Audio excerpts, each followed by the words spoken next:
Threat and risk assessments are the foundation of all security measures. And if you don't have one, then your security program is not going to be effective. So you heard Ken over here talk about the harmonized threat and risk assessment methodology. Kind of an ugly name, but it was something that was developed by the RCMP and CSC and some other partners. And this is the one that's prescribed by the federal government of Canada. So anytime we get a request to do a TRA, it's always the HTRAM.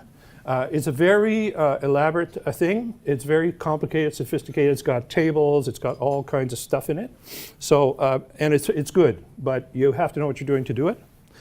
There are a bunch of others that we use as well. Carver is one that's favored by the American military, for example. So for them, they take it and they evaluate their assets, say a military base, and they say, what's the criticality, what's the accessibility, what's the recuperability, what's the vulnerability, effect, and recognizability. So they've put those factors in and they come up with a kind of a risk level.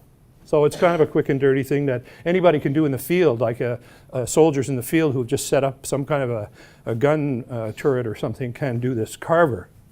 ASIS International is the world's largest corporate private security association, an association of practitioners of which I'm a member. Is another one, M-Sharp, again, just another methodology that they came up with, mission, symbolism, history, etc. And I used one last summer actually in Montreal called Marguerite. Marguerite is it's a mix of a standard TRA and an IT one, and it's based in, it was developed in Spain. And actually very elaborate, very impressive. And so I did a TRA on the Montreal water treatment system last summer, and this is the one that we used.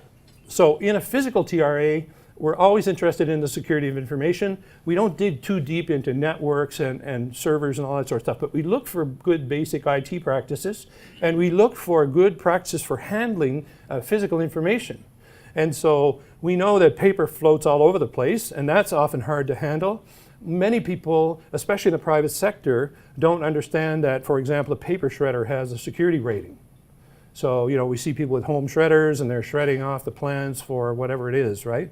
So, we educate them on those sorts of things. We look for information management policies. We look at where they store all the paper they have.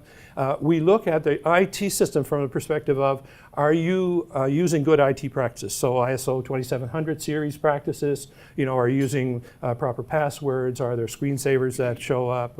All of those types of things. What do you do about USB keys? Do you still use DVDs? On and on. So, but again, we don't actually put our fingers on keyboards and do any of that. But we need to know about information because arguably information is the bread and butter of it all, right? So very important stuff. All right. So what did we do? What did we say? We said everyone does threat and risk assessments right from the time you're small. And later when you become adults and you get involved in business or government or whatever it is, it's something that's going to be in your environment. So a TRA is a pretty basic, logical, legitimate thing. It's the foundation of all security. If you don't know what you're securing and what its value is, then you're not going to be able to know how to secure it properly. It's methodological. So you can walk around and say, oh, that's a threat. Oh, that's a risk. Oh, I'm not comfortable about that. But when you do it using this methodology, you end up with a result that you can actually use, that you can give to somebody and say, we're at risk of this, and here's how high the level is, right? So we said that you gather information by researching, documentation, observation, interview, history, all that sort of stuff. So that's an activity that goes to it. And there's always a how low can you go, and how low you can go is however low is practical from a financial point of view, and you deal with the rest of it in a risk register, which you manage every month. Got a query but short on time? Email your question to info@trm.ca. Just send us your message along with details of your preferred means of contact, and we'll be in touch as soon as possible. You'll find the address at our website, trm.ca.